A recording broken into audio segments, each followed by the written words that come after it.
अनुशासन क्या है? अनुशासन क्यों जरूरी है? और इसके मुख्य कितने भाग हैं? मनुष्य स्वभाव से ही उद्दंड है, स्वच्छंद है। मनुष्य चाहता है कि वो अनुशासन में नहीं रहे। अनुशासनहीनता मनुष्य का स्वाभाविक गुण है। लेकिन जब मनुष्य उच्चतम आदर्शों की प्राप्ति करना चाहता है, अपने जीवन को मंगल कार्य में आगे बढ़ाना चाहता है, तो उसे अनुशासन की बहुत आवश्यकता है। तो अनुशासित करने के लिए स्वयं को पहला जो चरण है वो है यमों का पालन। यम क्या है? यम का अर्थ होता है निवृत्ति। मन की जो वृत्तियां हैं उनसे निवृत्त होना, उससे दूर जाना, वो क्या है? यम। तो यमों का पालन बहुत महत्वपूर्ण है, क्योंकि ये हमारे नैतिक दायित्व जो हैं उनकी पूर्ति के लिए बड़ा ही आवश्यक है कि जो गलत कार्य हैं उनसे हम दूर रहें। महर्षि पतंजलि ने 5 तरह के यम बताए: अहिंसा, सत्य, अस्तेय, ब्रह्मचर्य और अपरिग्रह। ये 5 यम हैं जिनका पालन मनुष्य को करना है यदि वो चाहता है कि उसका आध्यात्मिक विकास हो, साथ ही वो सक्सेस को प्राप्त करने का अगर आकांक्षी है कि मैं सक्सेस प्राप्त करना चाहता हूं, तो उसे यम का पालन करने से उसे अपने सक्सेस के जो मार्ग पर बहुत प्रगति मिलेगी, बहुत अच्छी गति मिलेगी। तो ये जो 5 यम हैं, अब हम उनको एक एक करके समझेंगे। पहला जो यम है वो है अहिंसा।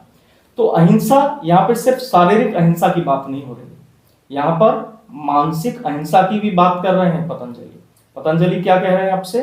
कह रहे हैं कि आपको मानसिक और शारीरिक रूप से किसी की भी हिंसा नहीं करनी है, किसी को भी चोट नहीं पहुंचाना है, किसी को भी दुख नहीं पहुंचाना है, किसी के प्रति गलत भाव नहीं रखना है। इससे क्या होगा? हमारे मन की शुद्धि होगी। जब हम अहिंसा व्रत का पालन करते हैं तो संसार के समस्त जीवों के प्रति प्रेम का भाव रखते हैं। तो इसका तरीका क्या है? कैसे पहुंचे अहिंसा के मार्ग पे? अहिंसा के मार्ग पर अगर पहुंचना है तो समस्त प्राणियों के लिए जो लोकालोक में हैं उनके लिए प्रेम का भाव आपको लेके आना है। हिंसा, ईर्ष्या, इससे बचना है कि दूसरों के प्रति अगर हम द्वेष रख रहे हैं तो ये भावनात्मक हिंसा हुई, है ना? किसी के बारे में गलत विचार रख रहे हैं, किसी से ईर्ष्या कर रहे हैं, तो भी ये एक तरह की हिंसा ही बताई गई है। तो जो व्यक्ति अपना विकास चाहता है, चेतना का विकास चाहता है, अपनी चेतना को शुद्ध करना चाहता है, तो उसको क्या आवश्यक है? उसको आवश्यक है कि वो सबसे पहले यम अर्थात अहिंसा का पालन करे। अपने स्वयं से वो विचार करे कि वो कहाँ कहाँ किस व्यक्ति के प्रति द्वेष के भाव से भरा है, कहाँ पर ईर्ष्या के भाव से भरा है। तो इसको करने का तरीका क्या है? सबसे पहला कि क्षमा भाव। आपको जो भी प्राणी हैं, जो भी मनुष्य हैं जिनसे आपको समस्या है, उन्हें क्षमा कर दें। उनको क्षमा करके आप स्वयं पे ही उपकार कर रहे हैं, उन पर उपकार नहीं कर रहे हैं, आप स्वयं पर उपकार कर रहे हैं। क्योंकि जो आपकी ऊर्जा ब्लॉक हो जाएगी, है ना, और हम किसी के प्रति द्वेष का भाव रखते हैं, ईर्ष्या का भाव रखते हैं, हिंसा का भाव रखते हैं कि भाई मैं तो इसका सर फोड़ दूंगा, तो आपकी ऊर्जा डाइवर्ट हो रही है नकारात्मकता की तरफ। लेकिन जो व्यक्ति अपना विकास चाहता है, जो व्यक्ति अपना कल्याण चाहता है, तो सबसे पहले क्षमा, है ना, क्षमा से अहिंसा की तरफ यात्रा शुरू होती है। दूसरा क्या चरण है? दूसरा चरण है कि सभी के प्रति प्रेम भाव रखें, है ना, अहो भाव रखें कि हे परमात्मा, हे प्रकृति, आपने मुझे जो भी प्रदान किया है उसके बहुत बहुत धन्यवाद। तो इस तरीके से हमारी अहिंसा की यात्रा स्टार्ट होती है। फिर वाचिक हिंसा से भी बचना है ना। तीसरे तरह की हिंसा क्या है? वाचिक हिंसा, माने वाणी से हिंसा करना, किसी को गलत कटु शब्द बोलना जिससे उसके हृदय पर चोट लग रही है। तो इस तरीके से हम हिंसा से दूर अहिंसा की यात्रा कर सकते हैं। फिर दूसरा क्या है? सत्य, है ना। दूसरा जो है वो है सत्य। सत्य का अर्थ क्या हुआ? सत्य का अर्थ हुआ कि हम पहला किसी से भी असत्य ना कहें, है ना, क्योंकि असत्य अगर हम कहेंगे तो उसका भी हानि हो रही है और हमारी भी हानि हो रही है, क्योंकि हमारे शब्दों में वो ताकत जो होनी चाहिए वो नहीं बचेगी, है ना। फिर क्या है कि मन में भी जो असत्य विचार आते हैं, भ्रांतिपूर्ण विचार आते हैं, तो उनसे बचना चाहिए। होता क्या है, एक व्यक्ति आपको कुछ कहता है और आप उस बात को मोड़ के तरोड़ के उसका अर्थ का अनर्थ करके दूसरे तक ट्रांसमिट कर देते हैं। आपने बचपन में एक खेल खेला होगा जिसमें बच्चे एक बच्चा दूसरे बच्चे को एक मैसेज देता है और जब वो लास्ट तक जाता है तो वो मैसेज कुछ और ही हो जाता है। तो दूसरा जो यम है वो है सत्य। सत्य से क्या होगा, आपकी पर्सनैलिटी में निखार आएगा जब आप सत्य बोलेंगे। हाँ, लेकिन ऐसा सत्य भी ना बोलें जिससे किसी का नुकसान हो, क्योंकि शास्त्रों में ऐसे सत्य को भी वर्जित माना है। हो सके तो शांत रहें और किसी दूसरे का बुरा करने के विचार से असत्य का प्रचार नहीं करें, है ना। लेकिन अगर कहीं जरूरत पड़े कि किसी का भला हो रहा है ना, तो वहां पे आपको ये छूट है कि आप कम से कम शब्दों में उस व्यक्ति की रक्षा करें, उसके प्राणों की रक्षा करें और उसका अहित ना होने दें। तो ये दूसरा जो यम है वो है सत्य। तो हम तो दिन रात झूठ ही बोलते हैं, तो अब ये सत्य कैसे लेके आएंगे हम अपने अंदर। तो सबसे इसका तरीका है कि अगर आप कुछ असत्य बोल देते हैं तो तुरंत चेत जाए, क्योंकि जब आप असत्य बोल देंगे तब तो आपको पता चल जाएगा ना कि आपने असत्य बोल दिया है। तो उसके बाद विचार करें क्या ये असत्य बोलना जरूरी था। जब आप बार बार खुद को टोकेंगे तो आप सत्य की तरफ चल पड़ेंगे, आपकी वाणी में फिर असत्य भाषण नहीं होगा, है ना, या कम से कम होगा। तो ये दूसरा यम है जो है सत्य।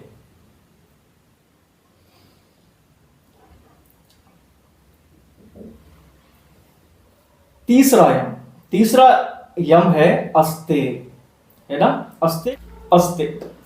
तीसरा यम है अस्तेय। अस्तेय का अर्थ है किसी की चीज ना चुराना।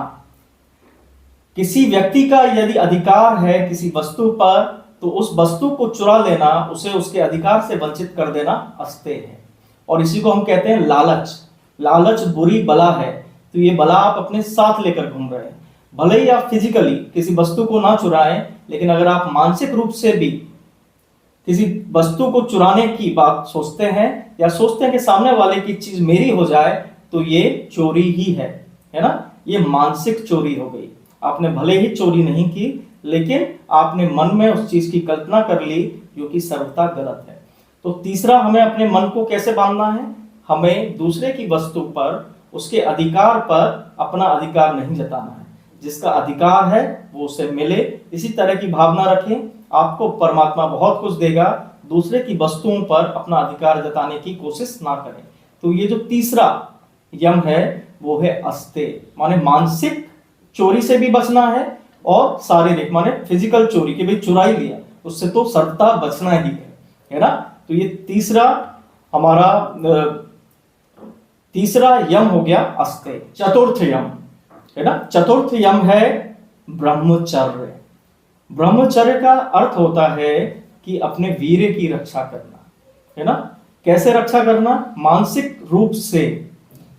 अगर आप पॉर्न देखते हैं, गलत गलत चीजों को देखकर उत्तेजित हो जाते हैं, तो उस उत्तेजना से बचना, है ना। गलत चीजों, गलत आचरणों से हमें बचना, ये क्या है, ब्रह्मचर्य है। क्योंकि ऊर्जा जो है वो लिमिटेड है। उस ऊर्जा को आप चाहें तो उत्थान के कार्यों में लगा सकते हैं, और उस ऊर्जा को आप चाहें तो आप नष्ट भी कर सकते हैं। तो अपनी ऊर्जा का संरक्षण करना और अपनी ऊर्जा को पॉजिटिव डायरेक्शन में लगाना। और गलत तरह के विचार आ रहे हैं तो उस समय भगवत चिंतन करें, सही तरह के विचार स्वयं में इंपोज करें। क्या तरीका है, एक नकारात्मक विचार आया, अगर आप चाहें तो उस नकारात्मक विचार से सैकड़ों नकारात्मक विचारों की उत्पत्ति का भी कारण कर बना सकते हैं, है ना। एक नकारात्मक विचार आया, फिर आपने सोचा दूसरा नकारात्मक विचार, या उसे क्रिया में परिवर्तित कर दिया। एक नकारात्मक विचार आया, फिर आपने मोबाइल खोल के और गलत चीजें देखी। तो ये क्या है, नकारात्मक विचार की एक श्रृंखला है। इसे आपको तोड़ना है। तो तोड़ने में आप कैसे करेंगे, एक पॉजिटिव विचार ले आए, है ना। हम अधिकतर सोचते हैं ना कि अरे यार ऐसा नहीं हुआ, तो हमेशा नकारात्मक कल्पना। तो उसकी जगह हम सोच सकते हैं कि अगर ऐसा हो गया तो, कुछ अच्छा हो गया तो, मैं फेल हो गया तो, उसकी जगह आप सोच सकते हैं कि मैं पास हो गया तो। इसी तरीके से आप नकारात्मक ऊर्जा को रोकें और सकारात्मक ऊर्जा का स्वयं से प्रसार करेंगे। जब आप सकारात्मक ऊर्जा का प्रसार करेंगे तो आप स्वयं पॉजिटिविटी को अनुभव करेंगे और आप ब्रह्मचर्य पॉजिटिविटी से अपने जीवन को एक नई दिशा में निर्माण कर पाएंगे। आप पॉजिटिव कार्यों में अपनी ऊर्जा को खर्च कर पाएंगे। 5वां यम है अपरिग्रह। मनुष्य की आवश्यकताएं बहुत ही सीमित हैं, लेकिन मन की आवश्यकताएं बहुत ज्यादा है ना। सब कुछ चाहता है वो, त्रिभुवन का साम्राज्य भी उसे मिल जाए तो मन कभी भी संतुष्टि को प्राप्त नहीं करेगा, बल्कि और ज्यादा भावनाएं, उसकी इच्छाएं बलवती होती चली जाएंगी। तो अपरिग्रह का अर्थ है कि सीमित साधन जिनकी आपको वाकई में जरूरत है उन साधनों में ही रहें। ऐसा नहीं कि अतिरिक्त साधन जोड़ते चले जाएं और उससे होगा क्या, ना तो आप उन साधनों का उपयोग करेंगे, ना ही कोई और व्यक्ति उनका उपयोग कर पाएगा। तो अपरिग्रह बहुत ही जरूरी है ना। परिग्रह क्या है कि बहुत सारी वस्तुएं इकट्ठे करते चले जाएं, है ना। तो उतना ही इकट्ठा करें जितनी आपको जरूरत है। आवश्यकता से बहुत अधिक संग्रह करना, इसी को कहा गया है परिग्रह। तो हमें परिग्रह से बचना है और अपरिग्रह के अंदर अपने जीवन को शिफ्ट करना है। तो ये 5 यम हैं। इन 5 यमों का पालन करने के बाद आप एक व्यक्तिगत और नैतिक दायित्व जो हैं उनको आप पूरा कर पाएंगे। एक नैतिक अनुशासन जो आपके अंदर बिल्ड होना चाहिए, जिससे कि आप जो समाधि तक का जो मार्ग है वहां तक पहुंच पाए, या सफलता का जो मार्ग है वहां तक पहुंच पाए। क्योंकि सफलता के लिए भी यम बहुत आवश्यक है। और आप अनुशासन में नहीं रहते हैं, अनुशासन से बहुत दूर हैं, तो व्यक्ति को अनुशासन की बहुत जरूरत होती है अपने आत्म कल्याण के लिए, सक्सेस के लिए। तो अगर आप सक्सेस और सफलता को अचीव करना चाहते हैं, अपने जीवन में पॉजिटिव परिणाम लेके आना चाहते हैं, तो उसके लिए जरूरी है कि आपका जीवन अनुशासित बने। तो अनुशासित बनने के लिए क्या है, ये 5 यम है। यम का अर्थ है निवृत्ति मूलक, माने मुक्त कर रहे हैं हम स्वयं को गलत चेष्टाओं से, गलत वासनाओं से, गलत इच्छाओं से। मन की जो वृत्तियां हैं उनको हम स्टॉप कर रहे हैं, क्योंकि अगर हम मन की बात मानते चले जाएंगे तो मन बड़ा स्ट्रांग हो जाएगा। तो हम मन को मना कर रहे हैं कि नो, नहीं। तो ये मन को जो हम नहीं बोल रहे हैं, यही क्या है, यम है। तो इनका पालन करें और अपने जीवन को खुशहाल बनाएं, सफलता को अचीव करें।